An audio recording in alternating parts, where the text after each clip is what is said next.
Hey there, my fellow anglers and friends. Welcome back to the channel. Captain Mike here, and I've got a super exciting forecast for you for the 1st of February 2026. This day, friends, is shaping up to be truly special, offering some unique opportunities across the waters of sunny Florida. We're talking about conditions that could lead to some unforgettable catches, so stick around because you're about to get the inside scoop on why this particular day might just be your best bet to land that dream fish. And let's dive right into what's biting and how to hook 'em.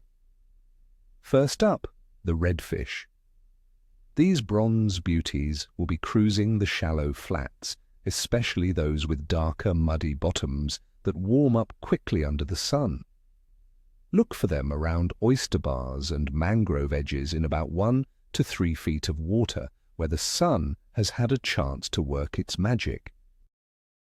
For tackle, a light spinning rod with a 20-pound braided line and a 3-foot fluorocarbon leader of 15 to 20 pounds will be perfect.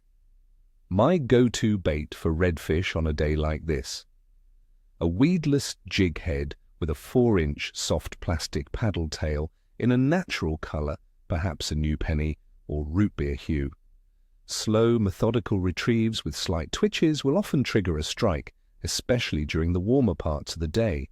Remember, the key is to present your bait naturally, as these fish can be a bit wary in clear, shallow water.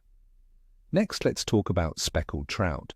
These guys are absolute fun on light tackle. You'll find them holding in slightly deeper pockets and grass flats, especially near areas where there's a good current flow, bringing them easy meals.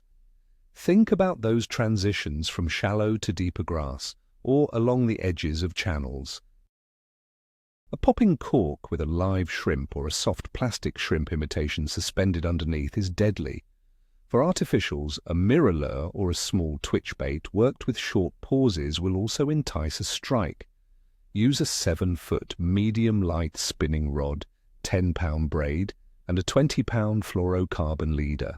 Cast around any submerged structure or potholes in the grass, and pay attention to those early morning and late afternoon bites. Don't forget the sheepshead, my friends. These convict fish are notorious for their light bite, but they're incredibly rewarding to catch. They'll be gathered around pilings, bridge fenders, rock piles, and any other hard structure that holds barnacles and crabs. A small, sharp hook, I prefer a size 1 or 2 kale hook, with a tiny piece of live shrimp, fiddler crab, or even a piece of a clam is all you need.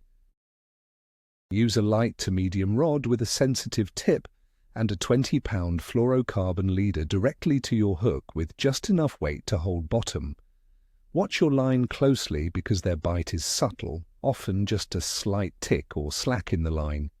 Patience is your best friend when targeting sheepshead. Now, for those of you looking for some offshore excitement, the kingfish should be making their presence known. They'll be on the move, often found near bait schools, artificial reefs and wrecks in 20 to 80 feet of water, especially where the water temperature is holding steady. Trolling spoons or slow trolling live bait like blue runners or threadfin herring are excellent tactics. Rig your live bait on a stinger rig with a small treble hook trailing behind the main hook for better hookups. Keep an eye on your sonar for bait balls and any temperature breaks. The bite can be explosive, so be ready for some screaming drag. Let's break down the conditions for February 1st, 2026. Weather-wise, we're looking at a pretty stable and comfortable day across much of Florida. Expect average air temperatures to reach a pleasant 75 degrees Fahrenheit, that's 24 degrees Celsius, during the day, cooling to around 60 degrees Fahrenheit, about 16 degrees Celsius, overnight. Atmospheric pressure should be relatively stable, perhaps with only minor fluctuations, as gentle, high-pressure systems dominate. We're anticipating a light to moderate easterly breeze, probably around 10 to 15 miles per hour, which is perfect for a comfortable day on the water and shouldn't kick up too much chop. Rain chances are very low. Expect mostly clear to partly cloudy skies, giving us plenty of sunshine. Water temperatures in the inshore and nearshore areas will likely be hovering in the mid-60s Fahrenheit, around 19 degrees Celsius, with some shallower, sun-drenched spots pushing into the low 70s, around 22 degrees Celsius. This moderate temperature range is fantastic, as it keeps many species active without making them sluggish due to extreme cold or heat. Fish will be seeking out these slightly warmer pockets, making them predictable targets. As for the moon phase, February 1st, 2026, marks a full moon. Many anglers swear by the full moon for increased fish activity, especially around dawn and dusk. The strong lunar pull influences tides, which in turn can stimulate feeding frenzies as bait fish become more active. While some say fish feed heavily at night during the full moon and are less active during the day, in my experience the strong tides can make for an excellent bite if you time it right with the currents. It's a day for big tides and potentially big fish, friends. Overall fish activity for Florida in February is quite good, and with these conditions, it'd give the bite a solid good to excellent rating. The stable, mild weather, comfortable water temperatures, and the influence of the full moon should combine for an active day.